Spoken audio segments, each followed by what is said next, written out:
bolongin tuh buku sama dia. Jadi kalau dibuka buku itu sirine bunyi, cin cin cin, itu artinya meledak. Kita pelajari itu. Oh, jadi konektornya itu dihubungkan dengan itu ya. Jadi ya dari situ mulai kita merencanakan buku apa yang gue bisa bantu buat program lu. Langsung bingung dia. Lah kemarin-kemarin gue bacain ayat segala macem lu cuek-cuek aja. Sekarang kenapa lu ada apa gitu kan? Nah ini ISIS kan pernah menggunakan fasilitas UIN untuk pembaiatan. Itu disahid kan. Ada apa? Kok di tempat umum loh? Target Ulil Absar Abdallah. Terus Ahmad Dhani. Mas Ulil. Ini salah satu tokonya yang ngantem sampean. Itu dari Gus Ulil, terus Ahmad Dhani, terus Pak Yapto yang di Yapto ya, Pancasila. Sampai juga Jenderal Goris Mere waktu itu yang di BNN.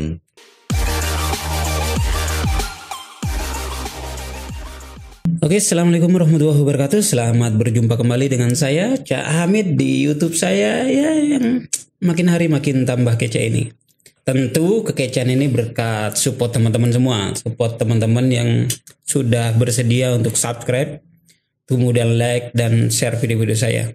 Dan bagi teman-teman yang baru bergabung, baru ketemu channel ini, monggo langsung subscribe dulu, kemudian bunyikan loncengnya, karena yakinlah yang Anda temukan ini adalah berlian. Jadi berlian di antara belantara YouTube, belantara konten. Karena ini adalah media alternatif gitu, konten alternatif buat teman-teman yang sudah bosan dengan prank-prankan, dengan hal-hal yang unfaedah gitu. Insya Allah kalau teman-teman ngikutin, ini isinya banyakan madu semua, banyakan berfaedah semua. Seperti yang saya hadirkan kali ini. Bintang tamu ini adalah sahabat saya yang dulunya tersesat di jalan yang sesat, kemudian kembali ke jalan yang benar. Ihdinas siratal mustaqim. Amin.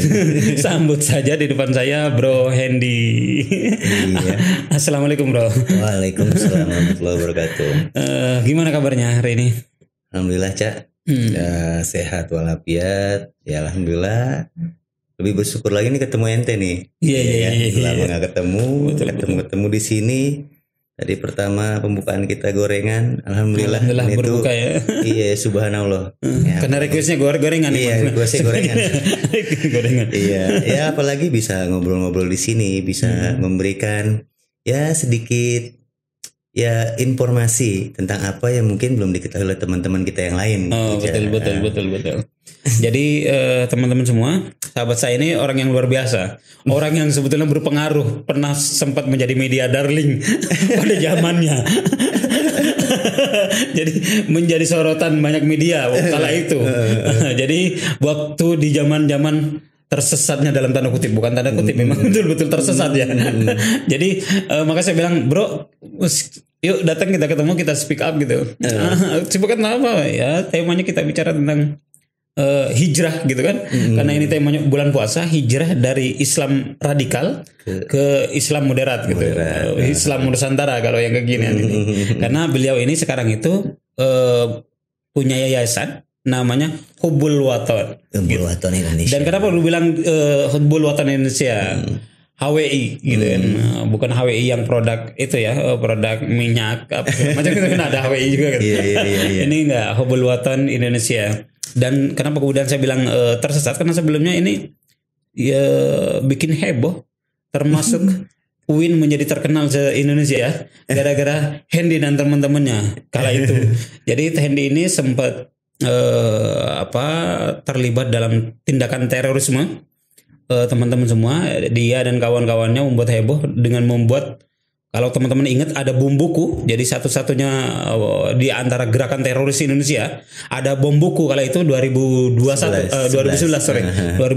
yang itu menyasar rumahnya Ahmad Dhani dan juga teater Hutan Kayu, Gus Ulil gitu kan. Nah, salah satu aktornya adalah ini di depan ini, Bro Andi. Jadi gimana itu Bro? Lu sampai terjun ke situ itu gimana ceritanya itu? Anak UIN jadi teroris itu loh. gimana ceritanya itu? Iya, emang ya gini ya. Sebenarnya memang beberapa waktu sebelum kejadian itu muncul, sempat ada temen juga yang dari UIN itu Pepi Fernando namanya, satu profesa dengan saya, Satu angkatan itu? Satu angkatan. Satu angkatan ya. 97 ya. 97 dan dia lebih dulu masuk ke Islam NII kalau kita sekarang tuh. Nah di NII itu kan biasanya ada perekrutan. Betul. Dan di situ beberapa kali Pepi itu mencoba merekrut saya. Direkrut lah tuh, dibacain ayat segala macam doktrin lah. Cuman kan karena gue ini emang ya walaupun di kelas nggak pernah ngomong, tapi pemikiran anak kelas tuh masuk kita kan di filsafat kan. Oh iya, ini akidah filsafat yang tersesat. Agak nyeleneh kita kan, agak nyeleneh saat itu dia ngomong begini kita plesetin gini, ngomong gini plesetin gini, sampai dia bilang aduh pusing gua. Kalau orang lain gue bacain ayat, oke.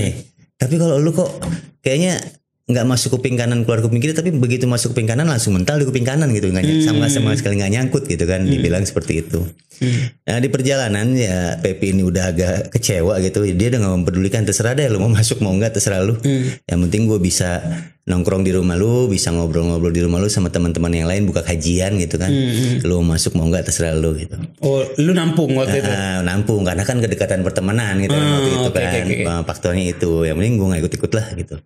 Sampai satu saat waktu itu kan waktu itu gue baru punya Speedy Cak ya, internet Speedy kan kita nyoba-nyoba semuanya kan. Waktu itu ada kejadian Palestina juga, langsung ada klik di situ pembantaian umat muslim di Palestina. Nah gue klik, gue tonton videonya tuh sampai ya itu masuk ke hati ya, bahasa cintanya itu dari mata turun ke hati lah. Sampai berlinang mata gue ngeliat pembantaian di situ, anak kecil, orang hamil segala macem ya. Terus di bawahnya lagi ada pembantaian muslim di Ambon. Ambon Poso yang biasa kayak gitu dulu. Itu tambah kok begini ya, dunia kok sama orang muslim kok begini ya. Gak adil gitu. Nah disitulah gue langsung berpikir apa yang bisa gue berikan, bantuan apa yang gue bisa berikan ke saudara-saudara muslim gue nih. Nah, itu yang pertama Cak ini. Akhirnya Pepi lagi waktu itu pas lagi di rumah, lagi nongkrong depan rumah, lagi ngerokok, lah gue temuin. Pep, apa yang gue bisa bantu buat program lu? Langsung bingung dia. Lah kemarin-kemarin gue bacain ayat segala macem lu cuek-cuek aja. Sekarang kenapa lu ada apa gitu kan? Nah, gue bilang gue habis lihat film ini. Ya, Pepi langsung semangat lah. Ya udah, gue butuh bantuan ini segala macem. Apa aja itu? Ya waktu itu butuh bantuan, ya gue diminta menyediakan petasan lah, karena di tempat sana kan banyak ya petasan. Oh iya, daerah Parung. Sama tempat yang itu aman untuk merakit lah. Waktu itu kita belum konsen ke bom buku, belum, yang penting bom aja waktu itu.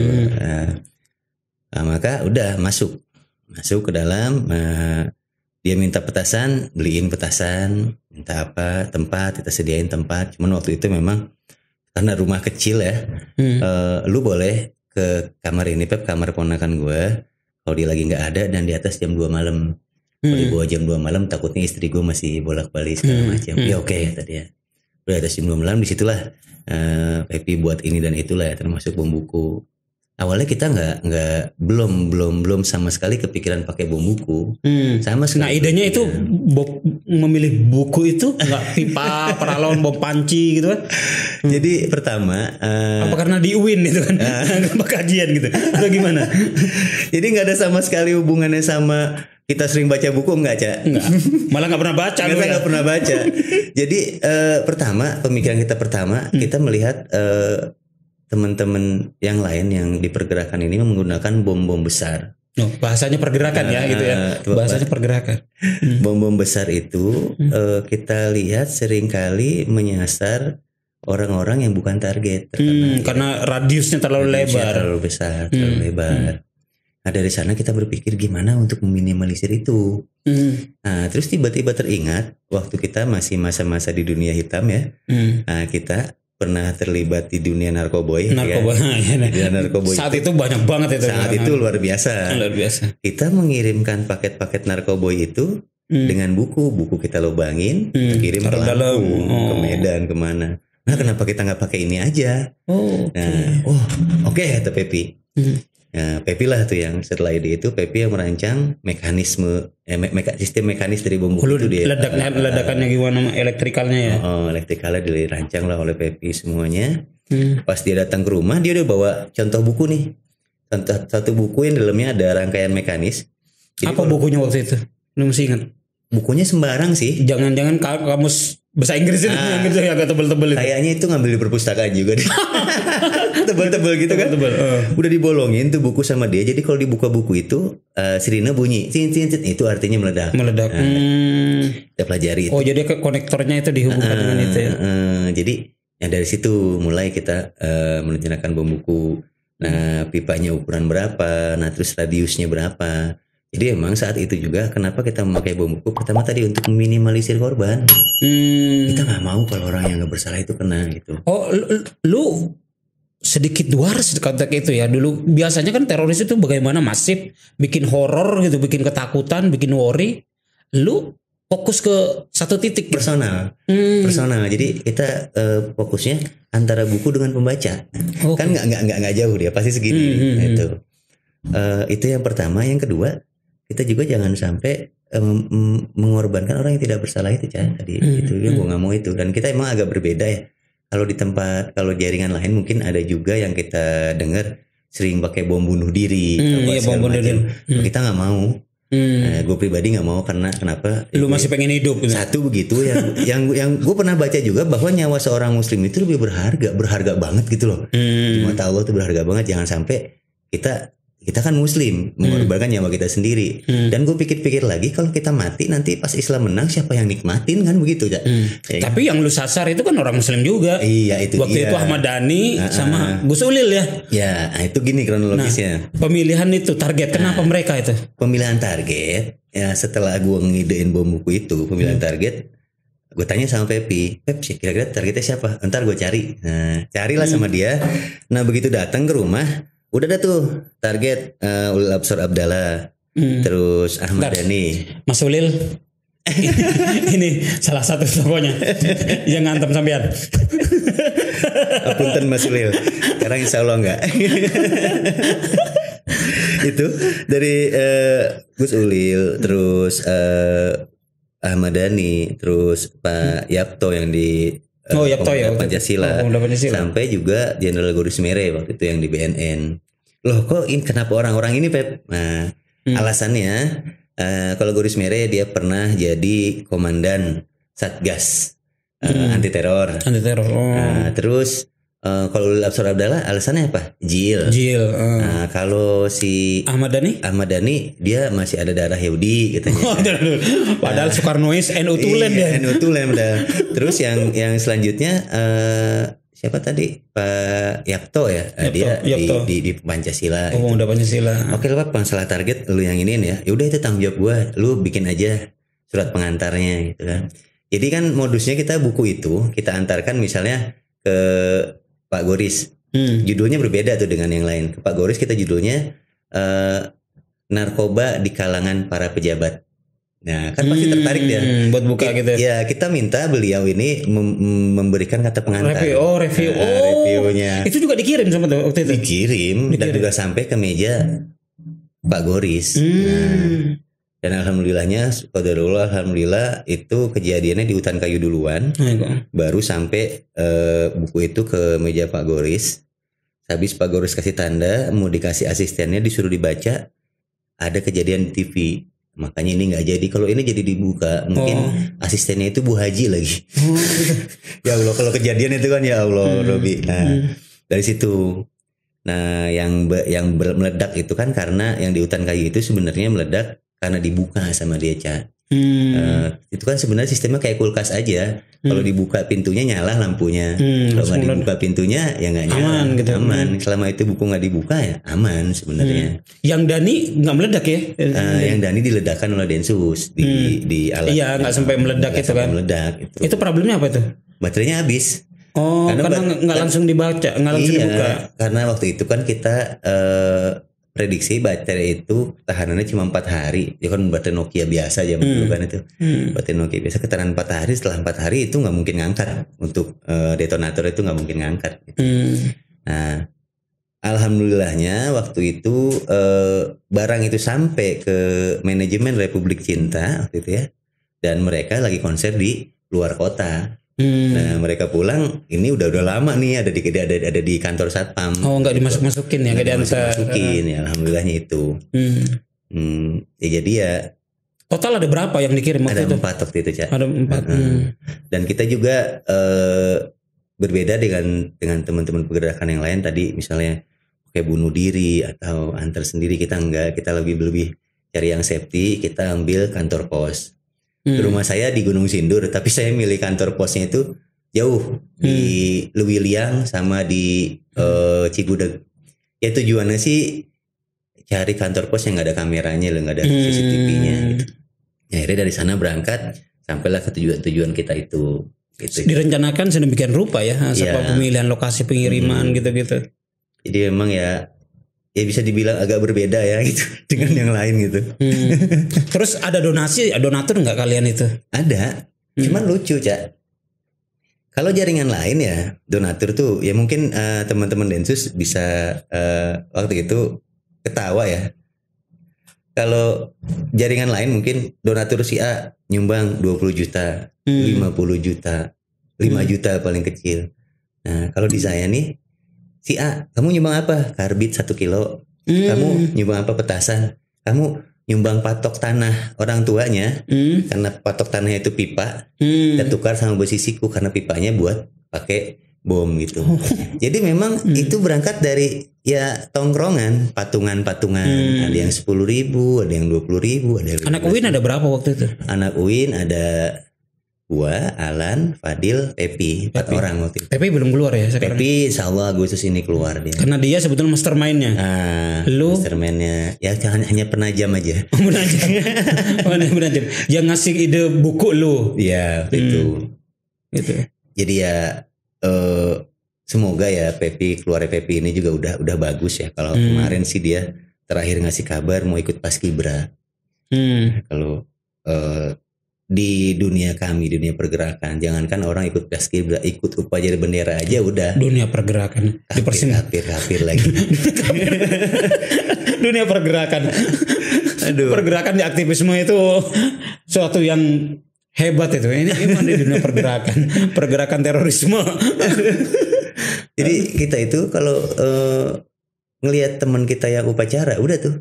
Dulu ya waktu kita masih paham, kita masih sama. Udah murtad itu ya? Wah kafir nih, murtad. Udah kafir. Apalagi ini Pepi mau mengambil resiko itu.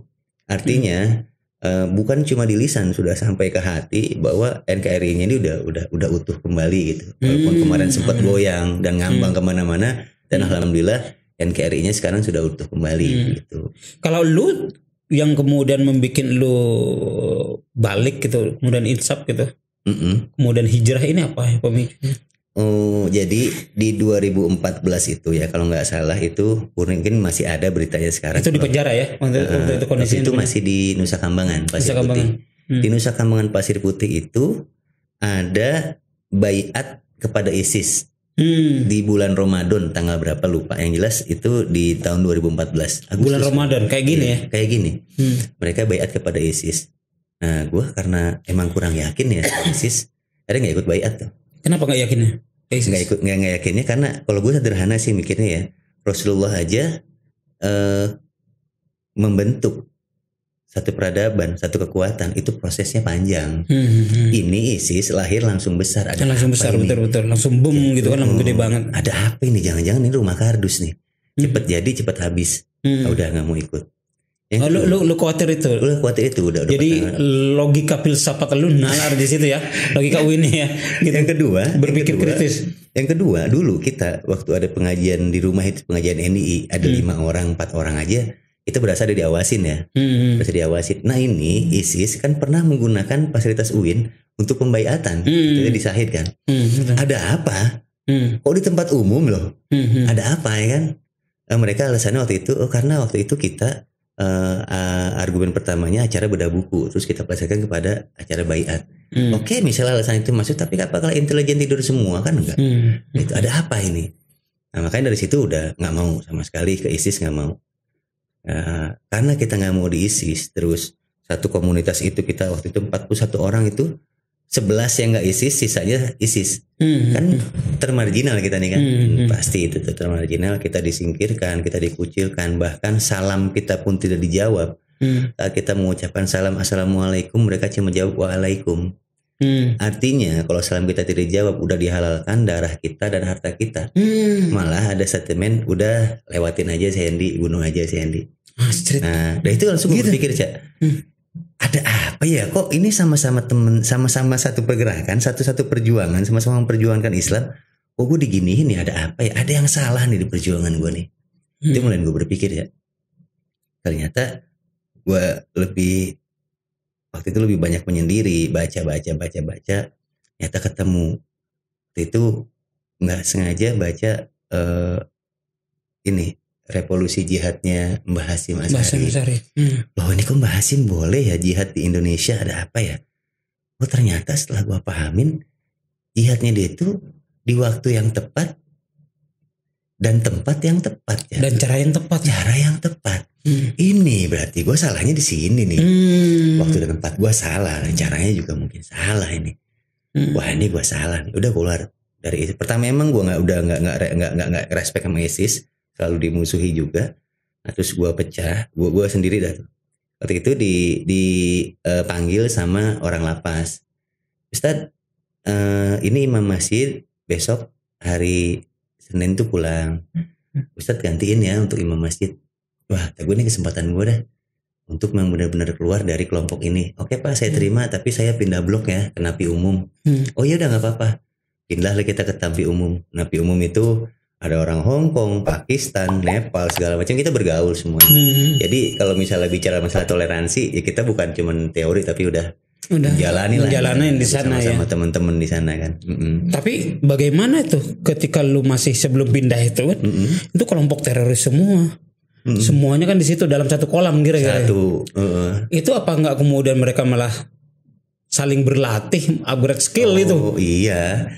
Ya ibarat kata gini lah, tukar-tukaran ilmu, Cak. Oh gitu kita, ya makanya malah mereka keluar kalau nggak sadar gitu. Iya, tambah jadi karena mereka tambah mahir kan di karena situ. Kan di dalam itu ya kayak gue sendiri, Cak, ya cuma bagian kecil dari kelompok teroris yang di Indonesia ini dan nggak punya jaringan. Saat kita di sana, apalagi di Pasir Putih ya, itu ketemu dengan lulusan Afghanistan, ketemu dengan lulusan Filipina, ketemu dengan orang-orang Bom Bali 1, Bom Bali 2, yang mereka itu udah ngerti apa detonating code. Kita boro-boro ngerti detonating code itu apa, nggak ngerti.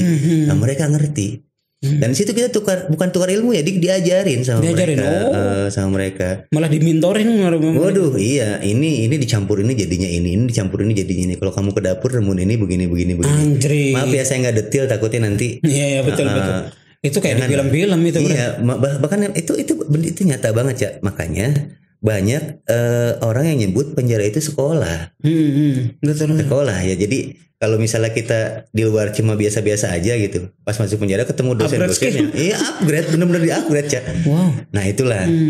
Ya. Tapi repot juga dipisah ke umum, takut kemudian mendoktrin umum, mengkontaminasi kan. Betul. Yang bisa dipisah ke tempat umum itu emang udah difilter sama orang lapas. Oh, ini udah oke. Lu udah kira-kira udah oke nih gitu kan. Gitu. Dipindah. Dan di sana saat gue pindah ke blok umum Napi Umum itu, blok A waktu itu, gue memang bukan ditargetin sebagai binaan, tapi sebagai yang membina. Membina teman-teman yang di napi-napi umum lah. Ada kadang-kadang kalau kita ya mungkin umur-umur segini tuh udah bisa hafal Quran segala macam. Tapi ada di sana itu orang usia 60 tahun, 50 tahun, sholat aja baru belajar, Cak. Dan gue merasa di situlah dunia gue gitu.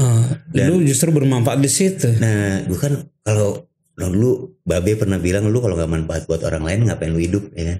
Nah disitulah gue, wah ini dunia gue, karena gue di luar kan memang bermasyarakat juga, gue ngurus remaja masjid juga. Ini dunia gue, maka gue maksimalin di situ. Nah teman-teman yang tadinya memang belum sempat kenal Al-Quran, belum sempat bisa sholat, terus ada di sana tuh bahasa anak hilang gitu loh. Mereka tidak diperhatikan keluarga, tidak pernah dibesuk, tidak pernah dapat kiriman. Itu gabung sama gue dalam satu tempat. Gue masak bareng sama mereka, makan bareng sama mereka. Sama petugas-petugas juga kita jalin hubungan kekeluargaan. Sehingga ya alhamdulillah mereka pulang sudah bisa ngimamin keluarganya minimal. Yang tadinya keluarganya mau ngobrol aja sama dia males, karena tahu sendiri bapaknya kelakuan kayak gimana, mau nasihatin anaknya nggak masuk. Tapi alhamdulillah pas dia pulang, dia telepon, alhamdulillah Hendy, papi sekarang udah ngimamin di rumah, alhamdulillah papi. Nah senang tuh dia waktu itu, sampai diundang ke rumahnya kita main. Tapi sorry, ketika lu tahu di penjara gitu, lu ditangkap, gimana keluarga pertama kali, istri, anak, orang tua? Justru itu Cak, kalau gue pribadi ya, mungkin apa yang gue alami adalah resiko pekerjaan gue. Korban pun gue jadi saat itu gue merana pun wajar karena kelakuan gue. Sehingga gue juga nggak terlalu nggak terlalu merintih kesakitan atau marah-marah pada siapapun gitu. Tapi saat yang jadi korban itu keluarga gue, anak-anak gue, lingkungan gue itu rasanya di sini tuh sakit banget gitu. Gimana keluarga kita jadi sengsara gara-gara perilaku lu gitu. Sengsara terus dikucilkan pasti. Sampai anak pertama itu dulu waktu kecil itu dia dibully oleh teman-temannya. Sampai dia mengalami satu titik yang traumatis, sampai malu bergaul sama teman-temannya. Sampai waktu itu kan gue tinggal di Gunung Sindur ya. Gue ungsiin dulu ke Selipi, ke rumah mertua. 1 tahun di sana, udah kondusif di Gunung Sindur, baru gue balikin lagi. Lu kalau lu di penjara segala macam lu siap itu, udah siap. Bahkan eventnya mati pun udah siap. Tapi ketika anak gitu, keluarga itu, dan saat kita masih keras, kita menemukan keluarga kita diperlakukan seperti itu oleh orang lain, oleh masyarakat. Dendam itu makin tinggi. Oh, kalau masih kuat waktu itu makin itu ya. Makin tinggi. Gak apa-apa, gue pulang ntar masuk lagi gak apa-apa. Yang penting gue bisa hantem orang-orang ini. Oh, gitu ya di awal ya. Sempat berpikir begitu. Bahkan kepada instansi kepolisian Densus itu, gue sempat berpikir begitu Cak. Kapan ada kesempatan hantem Densus. Tapi alhamdulillah Allah membukakan semuanya ya lewat baiat ISIS itu, lewat salam yang tidak pernah dijawab. Jadi kita bisa berpikir, dari situ kita bisa berpikir. Jadi justru titik baliknya ketika lu ternyata dikucilkan oleh komunitas lu yang kira-kira lu merasa berjuang bersama saat itu. Ya memang kebanyakan ada beberapa dari kita juga yang sadar itu disadarkan oleh instansi atau lembaga negara lewat program-program deradikalisasi. Tapi kalau gue pribadi, mereka datang ke gue itu saat posisi gue emang sudah sadar, gitu. Sudah kooperatif gitu. Dan itu menurut gue ya titik balik gue lah. Bagaimana caranya gue bisa bermanfaat buat orang banyak. Itu yang gue berpikir saat pulang. Satu lagi, jangan sampai istilahnya cukup gue lah yang termau seperti ini, biar orang lain jangan sampai, apalagi generasi muda gue. Nah sekarang bagaimana setelah lu udah pulang ke masyarakat, ke teman-teman, penerimaan mereka sekarang itu? Pertama pulang sih Cak, ya biasalah stigma itu, stempel itu masih melekat banget ya. Jadi ada kenangan begini, gue main ke tempat temen gue aja nih. Gue di depan, di halaman depan, di dalam dia mungkin ngambil air minum atau apa gitu ya. Ibunya ngomong sama dia, lu jangan main sama dia, lu ntar ke bawah-bawah tuh. Kita denger yang di luar, yes aja kan. Sampai ini temen juga, aduh maaf ya ibu, gue ngomongnya sembarang, nggak apa-apa karena dia nggak tahu. Dari situ juga justru gue berpikir bagaimana caranya gue bisa kembali ke masyarakat, diterima di masyarakat. Karena memang tadinya kan gue sebelum masuk itu ini Cak, kepala urusan di balai desa ya.